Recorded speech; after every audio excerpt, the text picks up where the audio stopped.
Say hello, guys.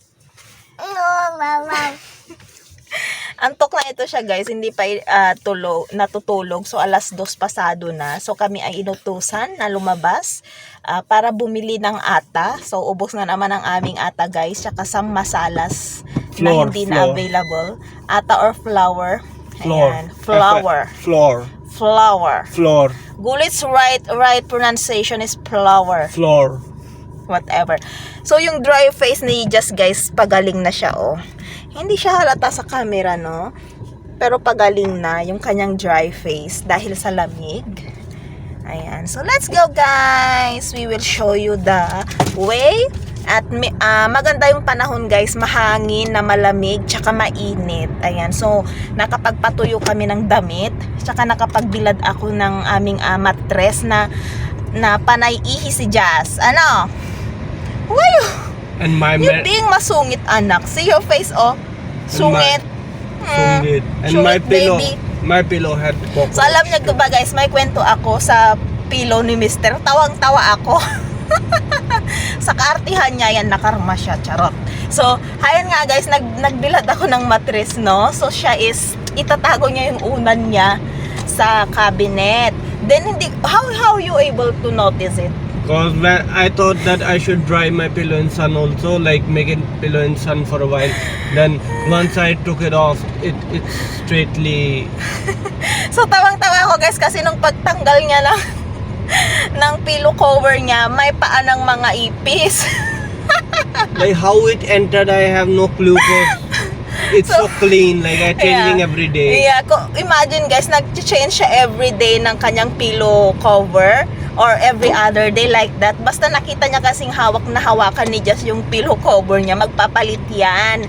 So, yung ganon siya. So, hindi ko alam din paano nakapasok ang ipis doon. So, yung ipis, guys, ipit na ipit. So, patay yung ipis. Hindi ko alam, sabi ko nga sa kanya, paano mong hindi naamoy? Di ba pag ang ipis na pisa, maamoy, mabaho. So, hindi niya naamoy. So, yung ipis parang matagal na. No, gulo. It's kind of some days ago already that ipis, how cockroach look. Oh, it Right? seems. Kasi parang dry na yung ipis, guys. So, parang many days na siyang namatay doon. So, ayun, nahigaan niya. So, kung hindi pa siya nagpalit ng pillow cover niya, guys, hindi pa niya malalaman na may namatay na ipis sa unan na gamit niya. So, syempre, hindi na daw niya gamitin yung unan na yon. Makikipagpalit na naman siya ng unan sa akin. So, yun yung magiging ganap, guys, sa ipis na namatay sa unan niya. So, tawag-tawa ako sa kanya. Sabi ko, ayan ang napapala mo sa kaartihan mo. Sabi ko, next time baka daga na ang pumasok dyan. Nakonsama ko, no? So, ayan nga. So, ayan si Mr. ang aming driver. Sweet lover. She. He? Kaya she? Anong she, anak? What she? See, that's construction. Bagong tayong building dito, guys, oh. What's this building, though? Hospital. So hospital daw yan, guys. Bagong tayo. So, ang ganda ng city namin, guys, kung malinis. Pero makikita mo sa kalsada is maraming basura kasi. Basura, baka, yan. So, halo-halo na sila dyan.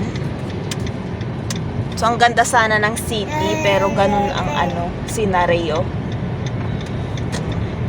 So, bibili muna kami ng ata or flour. Flour. Just said floor. Nak, so nasisilaw ang aking baby Then love, guys. put food down. Ayan. So, yan namimili Where's siya. that slip that dad gave? Will they understand? It's Hindi. So, may palista pa si Papa G. Go. It's Hindi. Yeah, it's in Hindi. They will think. Are you able to read it? It's like kuring-kuring. What do you think? Like, if I don't know to Hindi. So, yung sulat, di ba, Papa G, parang kuring-kuring, guys. Ayan, oh. Hindi, in Hindi written. So, dito kami madalas mamili ng ata, guys. Dito yung suki nila, mister, na store ng ata. Ayan. So, tingnan nyo yung gripo doon, guys, oh. Makalumang gripo, no? Ayan, oh. Kita nyo? Ayan, ang ganda no. Ang ganda kasi may mga ganyan pa sa taong ito na gripo. Ayan no. Diba? So free yan guys. Is kahit sino may gustong kumuha diyan. Free yan. Free source of water dito. Ayan. So maganda dito sa India guys, maraming free. So ang water dito guys, napakamura. Maniwala kayo kung sa hindi. Ang water bill namin in 5 months, if I'm not mistaken, is nasa 1,000 plus lang. In 5 months ha. Ayan. So napakamura ng water supply dito guys. Tingnan nyo doon guys, ang daming ibon. Oh. So parang lungga din ng ibon dyan. May nakita akong parang lunggaan ng ibon dyan na may kulungan sila dyan. Ang dami nila dun. Tingnan nyo yung mga aunties guys na may daladalang something sa kanilang ulo. Ayan. So usong-uso ang ganyang way ng pagbuhat pa rin dito sa India guys. Ayan. Kamukha ko ba si Just guys? Saang banda, charot. Pare mama, please love. Pare mama, properly. Pare, ganyan no. Gusto niya bumaba. So alam niyo ba guys, tong si Mr. minsan nakakaloko. May word siya sa akin madalas na since pumasok ang winter guys, yung malamig-lamig na no. Sabi niya sa akin, bakit daw pag winter gumaganda ako? Madalas niyang sabihin yan sa akin guys, lalo na pag nakalugay ako. Sabi niya, gumaganda daw ako. Bakit daw gumaganda ako nung pumasok ang winter? Since pumasok ang winter, yun na yung lagi niyang sinasabi. Ayan, na gumaganda daw ako kasi malamig. Nakakaganda bang lamig? So, maganda rin naman sa feeling guys, no? Kapag ka nasasabihan ka ng asawa mo mismo na maganda ka sa kanilang paningin. Siyempre, hindi na importante yung view ng ibang tao. Ang importante is yung sa asawa mo, no? Na nagagandahan pa rin siya sa'yo kahit may anak na kayo. So, kahit wala man akong make-up, ganun, ayaw niya, sa totoo lang kasi guys, ayaw niya rin nagme-makeup ako. So, lipstick is enough. Siya lang yung nagsasabing maganda ako, which is, I'm very, very contented sa salitang yun na mula sa asawa ko. Charot. Siyempre, no? Ayan. So, ayan na siya, guys. Tapos na siya namili.